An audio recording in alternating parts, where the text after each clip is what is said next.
Straight of Hormuz वो इलाका है जो दुनिया की जियोपॉलिटिक्स को रीडिफाइन करेगा। तो ऐसा कौन सा अरेंजमेंट है जिसमें इंडिया शामिल है इस इलाके के लिए, वो है I2U2। क्या समझते हैं कि एक बहुत बड़ा बेड़ा नहीं उठा लिया पाकिस्तान ने? जितना इम्पोर्टेंट ये ईरान, US और इसराइल के लिए है, उतना ही इम्पोर्टेंट ये पाकिस्तान के लिए है कि ये किस्सा जल्द से जल्द ख़त्म। मशरिक़ वस्ता का क्या बनेगा, इनका क्या फ्यूचर देखते हैं? उनको ये सोचने की ज़रूरत है इसके बाद ये सब करके हमें मिला क्या है। तो इस सारी जंग में रूस और चाइना कहाँ खड़े हैं सर? खुश हैं और तालियां बजा रहे हैं। खुदा न खास्ता शाह साहब, अगर ये टॉक्स नाकाम होती हैं, क्योंकि अभी जो आई है गुफ्तगू सामने आई है, पहले 15 तजावीज़ भेजी गई अमेरिका की तरफ से, तो मीडिया पे ख़बरें चली कि वो ईरान ने मुस्तरद कर दी। बाज़ाब्ता तो कोई चीज़ नहीं आई, लेकिन फिर 5 तजावीज़ ईरान की तरफ से आई। वो बड़ी तजावीज़ पढ़कर ही लगता है कि वो बड़ा मुश्किल होगा अमेरिका के लिए मानना, और जो अमेरिकन तजावीज़ हैं, जो नकात हैं 15, वो भी बड़ा मुश्किल नज़र आती हैं। क्या समझते हैं कि एक बहुत बड़ा बेड़ा नहीं उठा लिया पाकिस्तान ने? इसकी कामयाबी का कितना इम्कान नज़र आता है, क्योंकि आखिर तो गुफ्तगू के ज़रिए ये मामला हल होना है। पाकिस्तान के लिए ये फ़ख्र की बात तो है, लेकिन काम बहुत बड़ा है। और मैं समझता हूँ कि पाकिस्तान की डिप्लोमेसी में और जियोपॉलिटिकल हिस्ट्री में बहुत सारे मराइल आए होंगे जहाँ पाकिस्तान को मुश्किल पेश आई होगी, लेकिन मैं समझता हूँ कि इससे ज़्यादा मुश्किल सूरत हाल शायद पाकिस्तान ने पहले फ़ेस ना की हो, मेरे हिसाब से। इसलिए कि हमारे सारे दोस्त इसमें। दूसरी चीज़ ये कि हम किसी की साइड नहीं ले सकते हैं इसमें, हमें न्यूट्रल रहना है।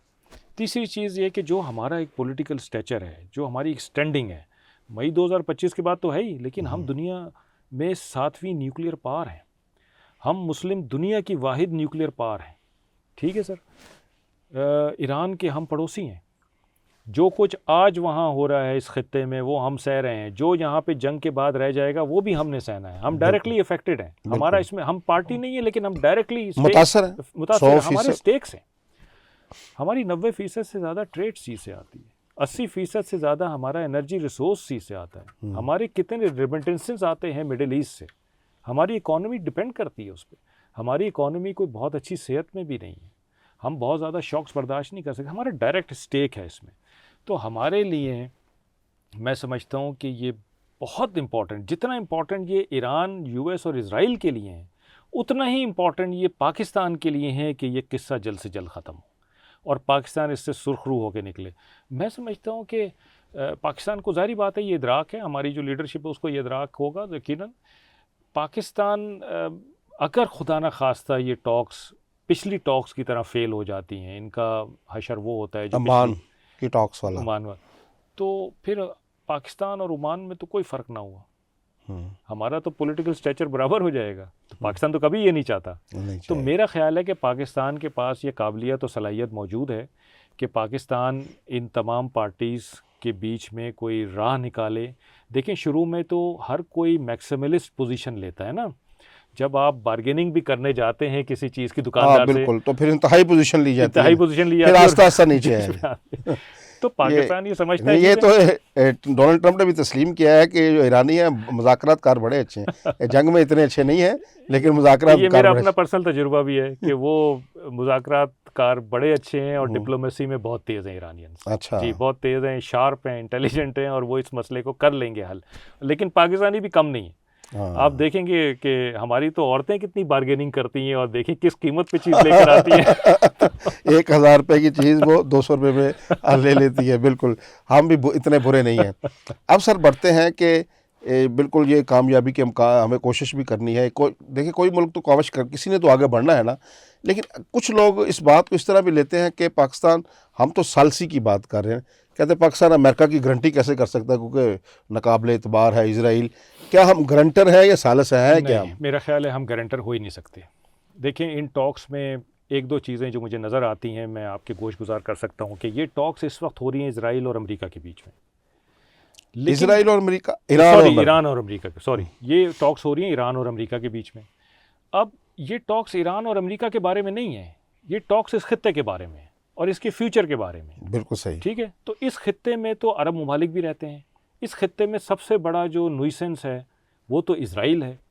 जो हर जगह तबाही मचा रहा है और अपनी मनमानी कर रहा है, क्या अमेरिका के पास ये ताकत है कि वो अरब ममालिक के मफादात, इसराइल के मफादात ख़ास तौर पे, क्योंकि नेतन्याहू ने तो 2 दिन पहले एक बयान दिया है कि जी ये टॉक्स करते रहें लेकिन हमने तो अपने मफादात को देखना है, अगर वो उनका तहफ़्फ़ुज़ नहीं किया गया तो हम नहीं मानेंगे किसी मुआहदे को। हाँ बिल्कुल। ये उसने कहा है, तो उसने तो अपनी पोजीशन क्लियर कर दी है। तो क्या अमेरिका में ये ताकत है कि इसराइल को मनवा ले? क्या वो ये कह सकता है कि जी ये मुआहदा मेरा और ईरान का है और इसकी पासदारी पूरे खित्ते के ममालिक ने करनी है? यूएई ने क्या कहा है, उनके जो एम्बेसडर अमेरिका में, कल उन्होंने कहा है ना कि जी अगर हमारे हमारे मफादात मफादात का का तफज़ ना तहफ़्फ़ुज़ हो, नहीं हुआ तो फिर हम नहीं नहीं मानेंगे। मानेंगे। तो ये मुश्किल सूरत हाल है जिसमें ये सिर्फ 2 ममालिक के बीच में नहीं, गारंटी तो नहीं हो सकती, गारंटी ना नहीं। पाकिस्तान गारंटर है। नहीं, ये जो पाकिस्तान तासर दिया जाता है, इस पर बहस की जाती है, ये मेरा ये नहीं, खारिज अज़मकान है नहीं, गुफ्तगू से। पाकिस्तान एक फैसिलिटेटर है हाँ, जो मैसेजिंग इधर से उधर कर रहा है। और वो भी, वो दोनों जो फरीक हैं उनमें उस पर उसको उनको दोनों को इत्मीनान है पाकिस्तान की। एतमाद पे देखें, पाकिस्तान को 2-3 फ़ायदे हैं। एक फ़ायदा तो ये कि जो हमारी पॉलिटिकल स्टैंडिंग है दुनिया में इस वक्त, जो जिसका हमने पहले जिक्र किया, हमारा जो स्टेटस है न्यूक्लियर वेपन स्टेट का, वो एक बड़ा इंपॉर्टेंट चीज़ है। फिर तीसरी चीज़ ये कि पाकिस्तान खुद इस रट से गुजरा हुआ है। हम कॉन्फ्लिक्ट से भी गुजरे हुए हैं और हम एग्रीमेंट से भी गुजरे हुए हैं, बातचीत से भी गुजरे हुए हैं। तो हमें एक्सपीरियंस है, आइडिया है कि बातें किस तरह से चलती हैं और किधर से होके किधर पहुंचती हैं। तो हम अपना माइंडसेट भी दे सकते हैं, बिल्कुल, हम सलाह भी दे सकते हैं, इस पोजीशन इसमें में अपनी है। इनपुट भी देनी है हमने ना। अच्छा, ये अब बढ़ते हैं कि इंडिया हमारा जो दुश्मन मुल्क है, जिसको हमने दोस्त बनाने की बड़ी कोशिश की है लेकिन दुश्मनी से बाज नहीं आता, उसकी ठकाई भी की गई 10 मई 2025 को। तो अभी वो कहाँ खड़ा है? मैं जो इंडिया में जो अपोजिशन के लोग हैं और जो दानश्वर हैं, उनसे हमारी एक दानश्वर से मेरी बातचीत भी हो रही थी। उनका ये पहली बार हुआ है कि एक स्टैंडिंग रही है इंडिया की फ़लस्तीन के हवाले से। अभी जो जंग शुरू होने से पहले जिस तरह नरेंद्र मोदी वहाँ गए और उनके साथ मोहब्बत की पींगें बढ़ाईं, और इस हमले की उन्होंने ईरान पर हमला किया, उनकी सारी लीडरशिप, रहबर मुअज़्ज़म सैयद अली ख़ामनेई, उनको भी शहीद कर दिया गया। एक मज़म्मती बयान तक हिंदुस्तानी वज़ीर-ए-आज़म ने नहीं दिया। इसके साथ 160 के करीब स्कूल की मासूम बच्चियाँ, जो प्राइमरी स्कूल की बच्चियाँ थीं, जिनकी उम्रें 8 से 12 साल के दरमियान में थीं, वो भी शहीद कर दी गई। उस पर भी मज़म्मती बयान नहीं आया। और जो अभी टॉक्स हो रही हैं, ना वो जो ही में तीनों है शिप ना वो उनका शी में डुबोया। है, जो शिप जी, डुबोया गया, उनके जी। 200 के करीब जो उनके जवान शहीद हो गए ईरानीज़। तो अभी ऐसे लगता है बज़ाहिर तो इंडिया जो है अपने मुल्क में भी और दुनिया में भी वो आइसोलेशन में चला गया। आप क्या समझते हैं? देखें, मैं समझता हूँ कि पाकिस्तान और इंडिया का मुआवजा इस तरह किया जा सकता है। जयशंकर साहब ने तो जो बात की है वो तो बहुत ही गिरी हुई है, लेकिन हाँ, लेकिन मैं उनके ये देखता मनसब हूँ के कि शान निशान जी, नहीं है। देखें, इंडिया जो है ना इस वक्त फेंस पे बैठा हुआ है, ठीक है, और उसका टिल्ट है यूएस और इसराइल की तरफ, लेकिन वो फेंस पे बैठा हुआ है कि इसके बाद जो होगा ना उसमें से मैं अपने लिए समेटे, अपॉर्चुनिटी क्या उसमें से निकालता बाद हूँ, में। और मैं बताता हूँ इसके बाद अपॉर्चुनिटी इंडिया क्या देख रहा है। मैं समझता हूँ कि इंडिया ने जुआ खेला है, ठीक है, इंडिया ने जुआ खेला है कि जी इसराइल और यूएस का साथ दो, क्योंकि उनकी बज़ाहिर जो है ना विक्ट्री नज़र आती है, हाँ, ठीक है, जो बज़ाहिर ताकत का जो तवाज़ुन है बज़ाहिर उसमें ताकत, भारी पलड़ा जी, अमेरिका का और अमेरिका इसराइल का इसराइल है। का है, तो उनके साथ रहो और चुप करके बैठे रहो फेंस पे। अल्टीमेटली जब सूरत हाल सामने आएगी इस कॉन्फ्लिक्ट के ख़त्म होने के बाद, तो फिर मैं अपने बेनिफिट्स लूँगा। पाकिस्तान ने जुआ नहीं खेला। पाकिस्तान इस वक्त सबके साथ चल रहा है, बैलेंस होके चल रहा है, बहुत टाइट रोप पे चल रहा है, लेकिन पाकिस्तान चल रहा है उस टाइट रोप पे और बहुत अच्छी तरह चल रहा है। इंडिया और पाकिस्तान में ये फ़र्क है। जो जयशंकर साहब ने कहा है ना, उसको वो अगर सुन लें इस बात को, तो ये देख लें कि इस वक्त उनका क्या स्टेटस है। अगर उन्होंने जुआ खेला है तो जुआ खेलने वाले को क्या कहते हैं, तो उनका ये स्टेटस है। अच्छा, अब क्या करता है इंडिया? कहता है कि जी ये जब जंग ख़त्म होगी तो मेरे हिसाब से इसराइल और यूएस इसके विनर होंगे और वो प्रिवेल करेंगे इस इलाके में। तो प्रिवेल करेंगे तो ऐसा कौन सा अरेंजमेंट है जिसमें इंडिया शामिल है इस इलाके के लिए? वो है I2U2, इंडिया, इसराइल, यूएई और यूएस। तो I2U2 जो एक ग्रुप बनाया गया था अमेरिका की तरफ से, उसका प्रचार होगा, उसको फ़रोग़ मिलेगा, जिसमें इंडिया लीड रोल लेगा। फिर इंडिया समझता है कि जो एक India middle east Europe corridor, economic corridor उसने एक प्रपोज़ किया था कि वो यहाँ से सऊदी अरब जाएंगे, सऊदी अरब से वो फिर आगे इज़राइल जाएंगे, इज़राइल से जॉर्डन और इधर से होते हुए यूरोप चले जाएंगे। इस तरह का एक कॉरिडोर बनाया हुआ था कि ये जो चाइना का BRI या CPEC है इसको हम बाईपास करेंगे। तो वो ख्वाब देख रहा है कि वो IMEC एक रियलिटी बन जाएगा और यहाँ से फिर जब इस खत्ते में बालादस्ती हो जाएगी इज़राइल की और US की, तो फिर हम इस कॉरिडोर को बेसिकली अगर होगा तो ऐसे। तो ये लेकिन फिल वक्त ये उन्होंने जुआ खेला है ना, ये उन्होंने जुआ खेला है। तो आप देखें ना कि जुआ खेलने वाला जो है उसके तो 50% चांसेस होते हैं ना। हमेशा जुआरिये मैंने तो हारते ही देखे। यानी कि इस वक्त वो जब खित्ता पूरा बल्कि दुनिया पूरी तीसरी आलमी जंग के दहाने पर खड़ी है, तो इसमें वो लातल्लक होकर पीछे खड़ा तमाशाई का रोल प्ले कर रहा है। पाकिस्तान ये आग बुझाने की कोशिश कर रहा है। इस बात को भी तो दुनिया देख रही है ना। आपकी 1.5 अरब से लगभग आबादी है, तो अब इतने बड़े मुल्क के होने के बावजूद उससे लातल्लक होकर बैठ गए हैं। इसमें उसे भी सुलह जोई के लिए कुछ ना कुछ, ये जो आग लगी है, जंगें तो आपको पता है शाह साहब नुकसान ही लेकर आती हैं, बर्बादी, लाशें। आप सुलह जोई ना भी करवाएं, लेकिन आप एक बैलेंस एटीट्यूड तो अपनाएं। हाँ, ये तो कर सकते हैं। आप ये तो करें ना कि यार जिसके साथ जुल्म हो रहा है, मैं ये तो कहूँ कि इसके साथ जुल्म हो रहा है, आप दिन को दिन और रात को रात तो कहें ना। इतना पाकिस्तान तो ने देखे ना, चाहिए। पाकिस्तान ने बेबांगे दखल इस बात की मजम्मत की है की है ना। भी आपने एक दफ्तर खारजा आपका वो बयान नहीं देता, और जो रोल प्ले कर रहा है इस खित्ते में आग बुझाने की कोशिश कर रहा है, जयशंकर साहब उसे कौन से अल्फाज कहाँ से लेकर आप देखें ना, पाकिस्तान में तो इतनी कम अज़ कम अखलाकी जुर्रत है कि ईरान पे जब हमला हुआ पाकिस्तान ने मजम्मत की। बिल्कुल। और अगर अरब ममालिक पे हमले हुए तो उसकी भी पाकिस्तान ने मजम्मत की। तो पाकिस्तान में इतनी अखलाकी जुर्रत तो है ना। बिल्कुल, डंके की चोट पर मजम्मत की है। और बल्कि जो नए रहबरे मुअज़्ज़म बने उनको उनकी तैनाती पर लेटर लिखा है सदर पाकिस्तान ने, उनको खुशामदीद कहा है। इसी तरह फिर अली लहरजानी जब शहीद हुए हैं उनके भी मजम्मत की है। एक जो बेगुनाह शहादत होती है उसकी आप मजम्मत भी नहीं कर सकते। यानी कि इस वक्त अगर मैं ये नतीजा अखज़ करूँ शाह साहब कि अपनी अखलाकी जुर्रत से महरूम हो गया है भारत। जो नेहरू का जो इंडिया था वो अब ख़त्म हो गया। अब ऐसा इंडिया आ गया है जो एक जालिम एक मजलूमों पर हमले कर रहा है, तो इसके मुंह में मजम्मत के लिए भी अल्फाज खत्म हो गए। नहीं तो आप दीना की जो सिंकिंग है, जो दीना को डुबोना है, IRS दीना हाँ, को, वो देखें, उसको ज़रा आप एनालाइज तो करें ना कि उसमें इंडिया का कितना रोल था। भाई इंडिया तो मेज़बान ही उसका था। एक शिप वहाँ से निकल रहा है, आप उसकी इंफॉर्मेशन दे रहे हैं US नेवी को कि जी ये शिप इस वक्त यहाँ से। अब एक शिप जब किसी हार्बर से निकलता है और उसकी आपको अगली डेस्टिनेशन पता हो कि अगले पोर्ट इस पे जाना है, इसने कोलंबो जाना था, तो आप उसको कैलकुलेट कर सकते हैं कि किस टाइम फ्रेम में एग्जैक्टली कहाँ होगा वो शिप। तो जब वो निकला है तो उसकी इन्फॉर्मेशन पास हुई है। फिर इंडिया के पानियों से जैसे ही बाहर निकलता है उसको मार देते हैं। भाई इंडिया के पानी में भी तो मार सकते थे ना, तो क्यों नहीं मारा? इसलिए कि इंडिया पे ब्लेम ना है। उन्हें खुद कहा गया ना कि आप ये जहाज यहाँ है, जी, इसको इस हदूद में टारगेट ना कीजिए, ये फलां वक्त पे वहाँ पहुँच जाएगा, श्रीलंका की हदूद में इसको टारगेट कर दीजिए, तो हम पर ब्लेम और एक और इसमें जो घिनौना जुर्म है वो ये है कि ताकि जो सर्च एंड रेस्क्यू का बर्डन है वो मेरे ऊपर ना पड़े। हाँ, वो पड़े श्रीलंकन नेवी के ऊपर। तो वहाँ डालने की कोशिश, जो करना है वहाँ करो। और उसके ऊपर क्या था, ईरानियन कैडेट्स थे, वो बच्चे थे जो 18 से 22 साल के थे, जिनकी ज़्यादातर की डेथ्स हुई है। तो एक सेरेमोनियल फंक्शन में, इवेंट में वो पार्टिसिपेट करने आए हुए हैं, सी ट्रेनिंग अपनी कर रहे हैं, और आपको इतना भी रहम नहीं है कि आप उनको इस तरह से मरवा रहे हैं। अखलाकी जुर्रत से महरूम हो जाए जब मुल्क, तो इस तरह के वाक़यात होते हैं।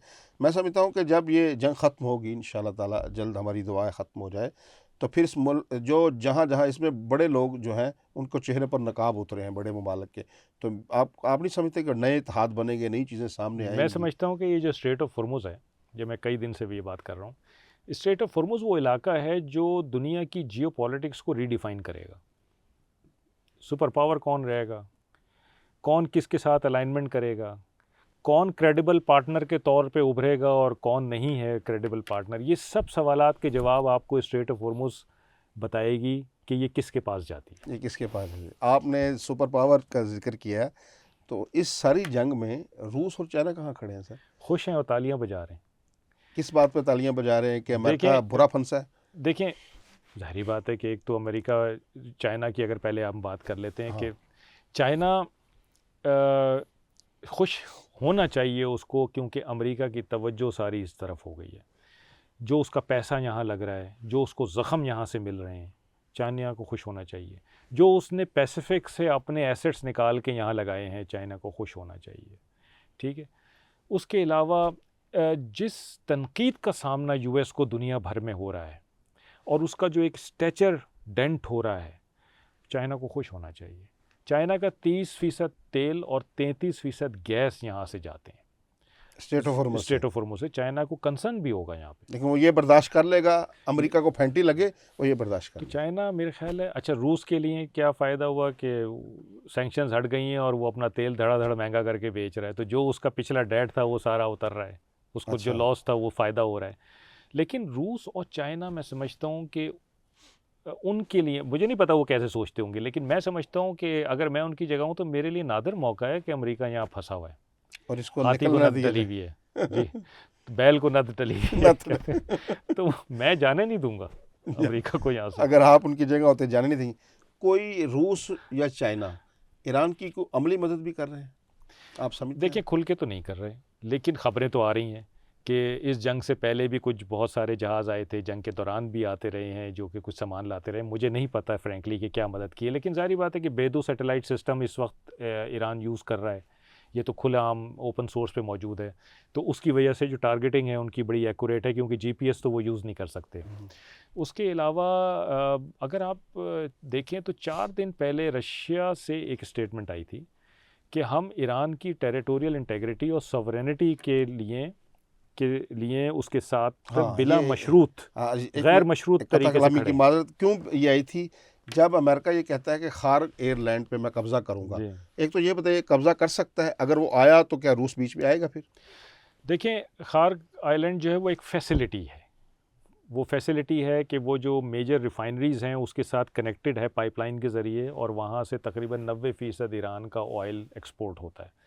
एक वक्त में तकरीबन 10 सुपर टैंकर्स वहाँ पे भरे जा सकते हैं, इतनी बड़ी फैसिलिटी है। और ज़ाहिर बात है कि हेविली डिफेंडेड भी है वो। जब इतनी बड़ी फैसिलिटी, ईरान इराक वॉर में भी उस पर अटैक हुए थे लेकिन मिनिमल डैमेज हुआ था, कोई बहुत ज़्यादा नहीं हुआ था, तो ईरानियन उसको प्रोटेक्ट करते हैं, उनको पता है कि ये हमारी लाइफ लाइन है, तो अभी भी ज़ाहिर बात है कि वो प्रोटेक्ट कर रहे हैं उसको। अच्छा, अजीब सी बात नहीं है कि आपने किसी जगह पे अटैक करना है और आप पहले बता रहे हैं कि मैंने वो उस जगह पे अटैक करना है। तो ये भी मकसद अजीब बात है। अजीब बात। तो अब अगर वो जो है खार एयरलैंड पर कब्जा करते हैं, आते हैं, फिजिकली आएंगे, फिर क्या करेंगे? जी, ट्रूप्स फिजिकली वो आने की सिग्नल दे रहे हैं, हाँ, सिग्नलिंग दे रहे हैं कि हम फौजियों को ला रहे हैं, मरीन्स को ला कुछ रहे हैं, या कुछ ये एयरबोर्न भी शॉर्ट खबरें आ रही डिवीजन हैं को कि ला रहे फौजियों हैं। को मूवमेंट करने के लिए कहा गया हाँ, है तो कि मैसेजिंग है, हाँ, मैसेजिंग है, लेकिन उनको ये पता अगर है। ये अब यहाँ आते हैं ट्रूप्स, अमेरिकन ट्रूप्स या उनके इत्तेहादियों के, तो फिर रूस इस जंग में कूद पड़ेगा हमला। जो उसने स्टेटमेंट दी है उसके हिसाब से तो उसको आना चाहिए। फिर जो उसने स्टेटमेंट दी है कि ईरान की टेरिटोरियल इंटेग्रिटी और सॉवरेनिटी के साथ मैं खड़ा हूँ गैर मशरूत तरीके से, तो इसका मतलब है कि फिर रूस को आना चाहिए और खुल के सामने आना चाहिए। बयान तो उसने दे दिया है। बयान उसने दिया है, उसने पहले से वार्न कर दिया कि अगर आओगे तो फिर मैं बीच में आ जाऊंगा, और अगर ये रूस आ गया बीच में तो जाहिर बात है कि यूएस नहीं चाहेगा कि ऐसी सिचुएशन है। यूएस क्यों खार्ग आइलैंड का कहता है? वो इसको एज बार्गेनिंग चिप यूज़ करना चाहता है, क्योंकि स्ट्रेट ऑफ हॉर्मुज तो खुल नहीं रही ना, ईरान खोल क्या नहीं रहा। ईरान को मैं ऐसी कोई तकलीफ ऐसी पहुंचाऊं, तकलीफ बाजू पहुंचाऊं मरोड़ूं जी कि ताकि यहाँ से उसकी तवज्जो हटे, जी। लेकिन इसके इम्कानात आपको कम नजर अच्छा, आते हैं। खार्ग आइलैंड को कब्ज़ा करने का मतलब ये नहीं है कि ईरान के जो तेल और गैस के ज़खायर हैं उन पे भी कब्ज़ा हो जाएगा, वो तो मेन लैंड पर है ना, हाँ, वहाँ से तो टैप आप बंद कर दें तो इधर कुछ नहीं अभी आएगा। दौरान जंग कौन सा एक्सपोर्ट हो रहा है तेल? हो रहा है लेकिन कम हो रहा है। कम हो रहा है जी, ना, यानी कि हो उनको रहा इतना बड़ा नुकसान नहीं है। हाँ पहुंचने का अंदेशा जी। है जितना उन्होंने सोचा हुआ है। अभी आ जाते हैं सर, मशरिक़ वुस्ता के जो ममालिक हैं, इन पे जो हमले हुए हैं ईरान की तरफ से, जो इन्होंने अमेरिका से एक उम्मीदें लगाई हुई थी कि हमारी हिफाजत करेगा और वो डॉलर भी देते थे अमेरिका को, ये अब कहाँ खड़े हैं? और आपको आपके इल्म में है ये सारी बात कि मशरिक़ वुस्ता हमारी भी जो ममालिक हैं, यहाँ हमारे भी काफ़ी ज़्यादा लोग हैं जो तारकीन वतन है, पाकिस्तानी हो गए, बल्कि इंडियन भी काफ़ी लोग वहाँ से ज़र मुबादला आता है हमें। ये डैमेज अगर हो गए हैं ये ममालिक, एक तो उनको भी नुकसान पहुँचा है, इसके जो असरात हैं हमारी रियासत पर ही पहुँचेंगे, जहाँ जहाँ से लोग वहाँ काम करने जाते हैं। मशरिक़ वुस्ता का क्या बनेगा, इनका क्या फ्यूचर देखते हैं आप? मैं समझता हूँ कि देखें, इस पूरे किस्से में जो अल्टीमेट सफ़रर्स हैं, जिनको सबसे ज़्यादा नुकसान हुआ है, वो मशरिक़ वुस्ता है, अरब ममालिक के। उन्होंने इतने साल इन्वेस्टमेंट भी की अपनी सिक्योरिटी में, अमेरिका से चीज़ें भी ख़रीदी, उनको बेसिस भी दिए, अमेरिका का पॉलिटिकल, इकोनॉमिक, मिलिट्री इन्फ्लुएंस भी बरकरार रखा इस ख़ित्ते में, और सिक्योरिटी भी गई। इंटेग्रिटी भी गई, क्रेडिबिलिटी भी गई, इकोनॉमी भी गई, सब कुछ ही सब कुछ गया। स्ट्रेट ऑफ हॉर्मुज़ पे उनका सारा दारोमदार है, यहीं से उनकी चीज़ बाहर जाएगी और यहीं से उनके लिए खाने पीने की चीज़ें अंदर आएंगी। तो सारा कुछ उनका इस वक्त एट स्टेक है। मेरा ये ख्याल है कि उनको ये सोचने की ज़रूरत है इसके बाद कि भाई ये सब करके हमें मिला क्या है। अगर हमने फिर भी अल्टीमेट सफ़रर्स ही होना है इस इलाके में किसी भी जंग में, तो फिर हमें ये सब करने की क्या ज़रूरत है। कौन क्रेडिबल पार्टनर के तौर पे उभरा है? क्या यूएस क्रेडिबल पार्टनर है जिसने हमसे सलाह मशवरा किए बगैर हमें इस जंग में झोंक दिया? और हम जब लड़ रहे हैं, हमारे ऊपर अटैक्स आ रहे हैं, तो हमारा एयर डिफेंस सिस्टम उठा के वो ले जाते हैं इसराइल के पास उसको डिफेंड करने के लिए। तो उसकी प्रायोरिटी है या हमारी प्रायोरिटी है? फिर क्या रशिया और चाइना क्रेडिबल पार्टनर्स के तौर पे उभरे हैं ईरान में कि उसकी मदद कर रहे हैं, डिप्लोमेटिक पॉलिटिकल सपोर्ट भी दे रहे हैं, ख़बरें आ रही हैं कि कुछ मटेरियल सपोर्ट भी दे रहे हैं। और फिर जो रशिया ने स्टेटमेंट दे दी है कि अगर इसके साथ कुछ हुआ तो मैं इसके साथ खड़ा हूँ गैर मशरूत तरीके से। तो कौन है क्रेडिबल पार्टनर? ये एक सवाल मेरे ख़्याल है उनको देखने की ज़रूरत है। इसीलिए मैं कहता हूँ कि स्ट्रेट ऑफ हॉर्मुज़ इस खत्ते को भी, जियोपॉलिटिक्स को भी, और बहुत सारी ऐसी टर्मिनोलॉजीज़ जो हम यूज़ करते हैं, राइजिंग पावर तो सुपर पावर तो रीजनल पावर, इन सब को रीडिफ़ाइन करेगा। ये जंग का खात्मा बताएगा कौन कहाँ खड़ा है। आखिर में फैसल शाह साहब, आपने क्योंकि पाकिस्तान नेवी में सर्व किया है बतौर एयर एडमरल, तो ये बताइए कि ये भी कहा जाता है जी अगला नंबर पाकिस्तान का है, और पाकिस्तान नेवी कहाँ खड़ी है कल कला अगर कोई भी मुल्क हमारे ख़िलाफ़ जारहियत करता है। हमने तो 65 की जंग में भी पढ़ा था और 71 की जंग में भी, तो पाकिस्तान नेवी हमेशा ही उन्होंने भारत के यानी कि ऊपर ही रही है माशाल्लाह, अल्लाह के फजल से अपराइट रही है। तो ये बताएं कि अभी इस वक्त अगर कोई इस तरह की जारहियत होती है या वैसे ही पाकिस्तान नेवी की जो सलाहियत है वो किस हद तक है? इसके जवाब में मैं आपको मई 2025 में ले जाऊंगा, ठीक है, जहाँ पे हमारी जंग हुई है बाकायदा अपने से कई गुना बड़े दुश्मन के साथ, जिसकी नेवी हमसे सबसे ज़्यादा बड़ी है, 5-6 गुना बड़ी है। ठीक है। और आपने देखा कि उस जंग के दौरान नेवल एक्शन नहीं हुआ, कोई होता नज़र नहीं आया, ना सुनाई दिया, इसीलिए शायद बात भी उस पर कम होती है। लेकिन सी पे हुआ बहुत कुछ है। अच्छा, हुआ बहुत कुछ है जिसका शायद हमें अदराक नहीं है, हमें नज़र नहीं आया, सुनाई नहीं दिया, या मीडिया में इतनी उस पर गुफ्तगू नहीं हुई। इंडियन मीडिया ने तो बहुत की, उन्होंने तो अपनी नेवी लाहौर तक पहुंचा दी थी, आपको याद होगा।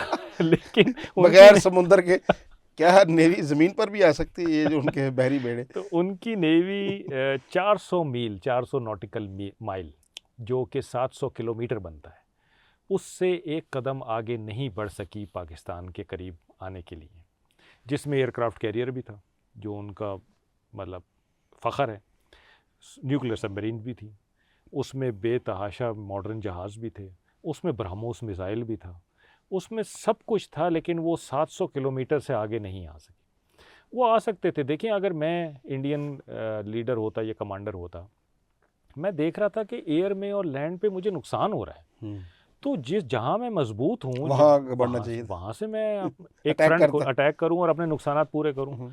लेकिन मैंने नहीं किया।